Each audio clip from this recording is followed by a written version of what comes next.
Olá, que a graça e a paz do Senhor Jesus estejam com todos vocês. Mais uma vez aqui gravando, né? Essa quarentena que não acaba nunca, mas vamos lá. As novidades eu vou colocando lá nos nossos avisos pelo WhatsApp. E mas enquanto isso, vamos da forma como nós estamos fazendo. Amém? Quero ler hoje aqui o texto do apóstolo que o apóstolo Paulo escreveu aos Romanos, capítulo 12, versículo 1 e 2. Portanto, irmãos, rogo pelas misericórdias de Deus, que se ofereçam em sacrifício vivo, santo e agradável a Deus, que é o culto racional de vocês. Não se amoldem ao padrão deste mundo, mas transformem-se pela renovação da vossa mente, para que sejam capazes de experimentar e comprovar a boa, agradável e perfeita vontade de Deus. Como eu sempre gosto de fazer, algumas vezes, algumas pessoas já vi alguns debates, algumas questões de pessoas dizendo assim, mas como pode um texto que foi escrito há tanto tempo ter influência nos dias de hoje? E aí eu digo a vocês, a única coisa que mudou do tempo que Paulo escreveu aos Romanos, ou seja, há mais ou menos 2000 anos atrás e hoje, é que hoje nós temos tecnologia, né, em todas as áreas, porque o homem continua o mesmo, ó, com as suas fraquezas, com seus traumas, com as suas ansiedades, enfim, o ser humano continua o mesmo de sempre. Então essa palavra, ela é viva, ela é viva até hoje, ela é eficaz até hoje. Rapidamente eu quero colocar aqui 4 questões dentro desses 2 versículos. A primeira questão aqui, que Paulo está dizendo para que os irmãos aqui, rogo-vos, pois, irmãos, pelas misericórdias, que vocês se ofereçam em sacrifício vivo. O que é me oferecer em sacrifício vivo? Para quem se lembra aí como era na antiga aliança, para que alguém tivesse os seus pecados perdoados, ele deveria, isso no Antigo Testamento, na antiga aliança, levar ali um animal para que o sacerdote sacrificasse aquele animal e simbolicamente aquele sangue inocente derramado ali no altar, ele simbolizava o perdão do pecado ou dos pecados daquela pessoa. Acontece que Jesus fez isso de uma vez por todas. Ele se entregou por nós, de uma vez por todas, como está escrito em Hebreus. Ele deu a sua vida. E Paulo está dizendo assim que porque ele deu, em outras palavras, porque ele deu a sua vida por nós, nós temos que nos oferecer a ele, a Deus, todos os dias, como um sacrifício vivo, santo e agradável a Deus. Não é somente a minha alma, não é somente o meu espírito, não, é o meu corpo, é o meu ser por completo. E isso daqui tem que ser todos os dias, porque aqui em segundo lugar ele fala sobre o culto racional ou espiritual, como a língua grega o grego koiné, foi escrito no Novo Testamento, se aproxima mais dessa tradução, o culto espiritual. Mas o racional também pode ser entendido no sentido de que o culto que nós fazemos a Deus tem que ser algo inteligível, tem que ser algo que haja uma cognição. Todos nós temos que entender o que nós estamos fazendo. Não algo que seja emocional, mas algo espiritual e racional. E tem que ser diário, tem que ser em espírito e em verdade. Então, Deus quer o meu corpo, quer que nós nos ofereçamos a Ele em sacrifício vivo, santo e agradável todos os dias, que é um culto espiritual. E esse culto não é somente quando nós nos reunimos como igreja, na congregação, no templo, não. Ele tem que ser diário, ele tem que ser todos os dias, com a minha forma de ser, com a minha forma de pensar, de agir, como eu trato as pessoas. Isso é o culto diário que nós oferecemos a Deus, porque nós somos observados o tempo todo. A palavra do Senhor diz que os olhos do Senhor estão em todos os lugares, observando os bons e os maus.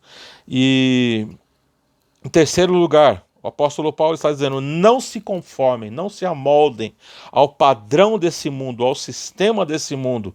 Às vezes essa palavra mundo, cosmos aqui, você pode ter aqui algumas interpretações. No Evangelho de João, capítulo 3:16, o próprio Jesus ali conversando com Nicodemos, ele mesmo disse isso, porque Deus amou o mundo de uma tal maneira que entregou o seu único filho para que todo aquele que nele crê não pereça, mas venha ter vida eterna. Isso saiu da boca de Jesus. Agora, Jesus falou assim, porque Deus amou o mundo. Aqui você entende o quê? Que Deus amou os homens.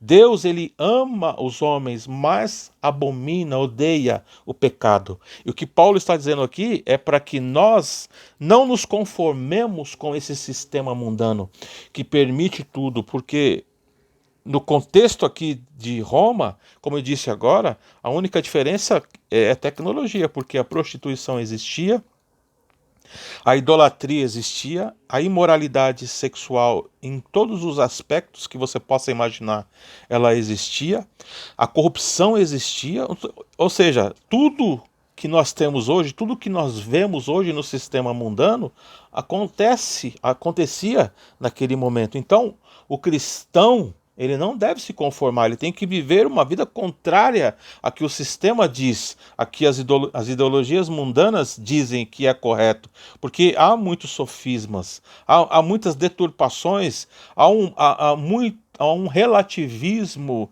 daquilo que a palavra, daquilo que Deus diz ser verdade.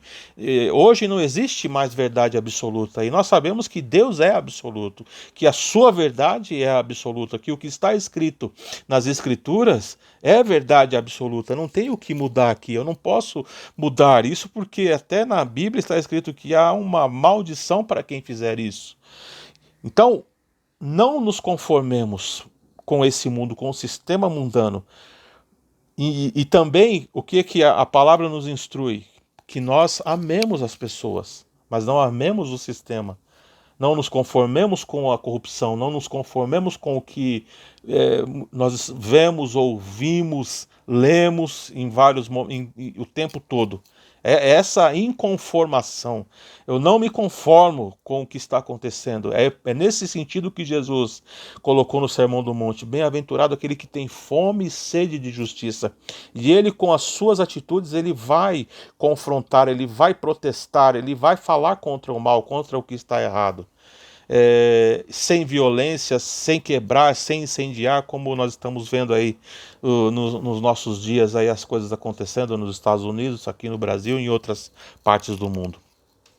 E em quarto lugar, que haja uma renovação da nossa mente, que haja uma renovação, uma metanoia, uma transformação diária. Assim como o nosso culto é diário, essa transformação é diária. Eu tenho que ser melhor hoje do que eu fui ontem. Eu tenho que, a cada dia, o meu espírito ele não envelhece, a minha alma não envelhece, o meu corpo envelhece, mas a minha alma ela está sendo renovada a cada dia. Se ela tivesse célula, essa célula estava sendo renovada a cada dia. Esse coração não para de bater, esse coração vai sempre pulsar, o coração da minha alma, ele não vai parar de bater. Eu sou eterno, nós somos eternos, o nosso espírito é eterno, e ele um dia vai ter que prestar contas ao Criador de tudo que eu estou fazendo nessa terra, de todas as minhas ações, de todas as minhas atitudes, eu vou ter que prestar contas. O apóstolo Paulo ainda está dizendo aqui nesse capítulo, só para que nós terminemos essa palavra de hoje, que o amor deve ser sincero. Odeiem o que é mal. Vejam, irmãos, que ele está colocando aqui de uma forma que é para que eles prestassem atenção. Odeiem o que é mal. Prestem atenção nos sofismas, prestem atenção naquilo que você ouve. Façam uma reflexão. Apeguem-se ao que é bom. Dediquem-se uns aos outros em amor fraternal, ou seja, em amor, que é o amor que nós temos uns pelos outros, o amor de irmão. Abençoem aqueles que os perseguem. Abençoem-nos e não amaldiçoem. Alegrem-se com os que se alegram e chorem com os que choram. Tenham uma mesma atitude uns para com os outros. Em outras palavras, ele está dizendo, não sejam parciais, sejam imparciais em todo momento.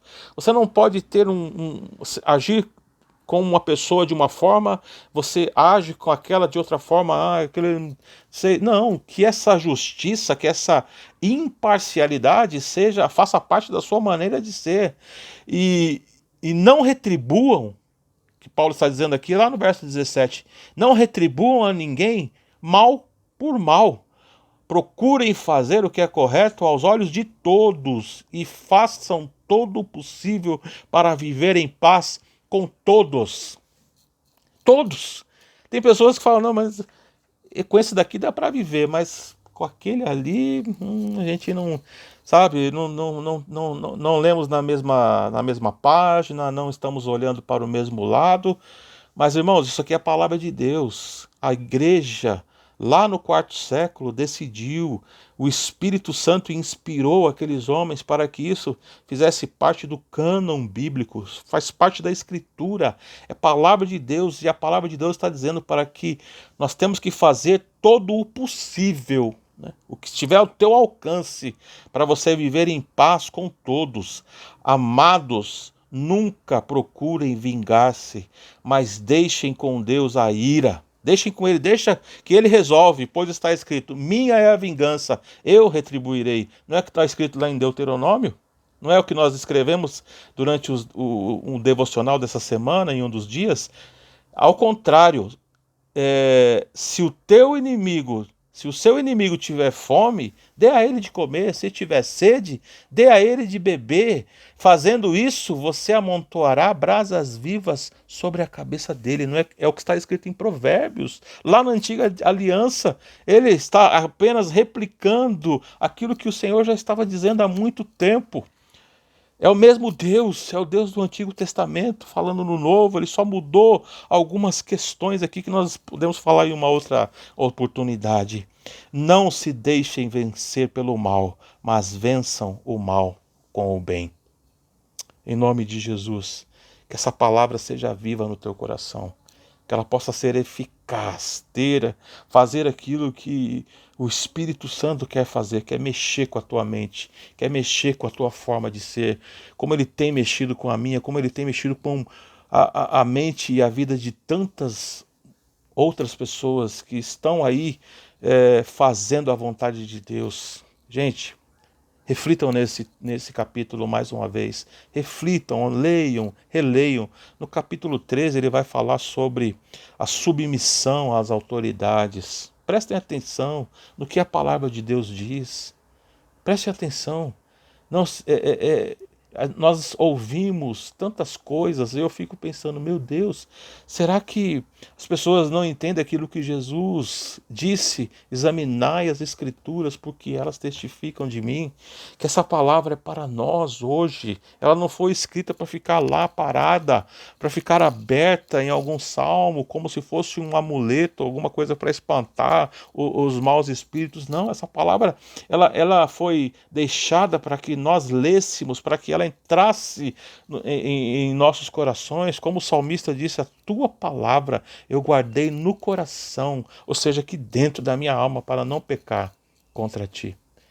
Que Deus abençoe a todos nós, em nome de Jesus.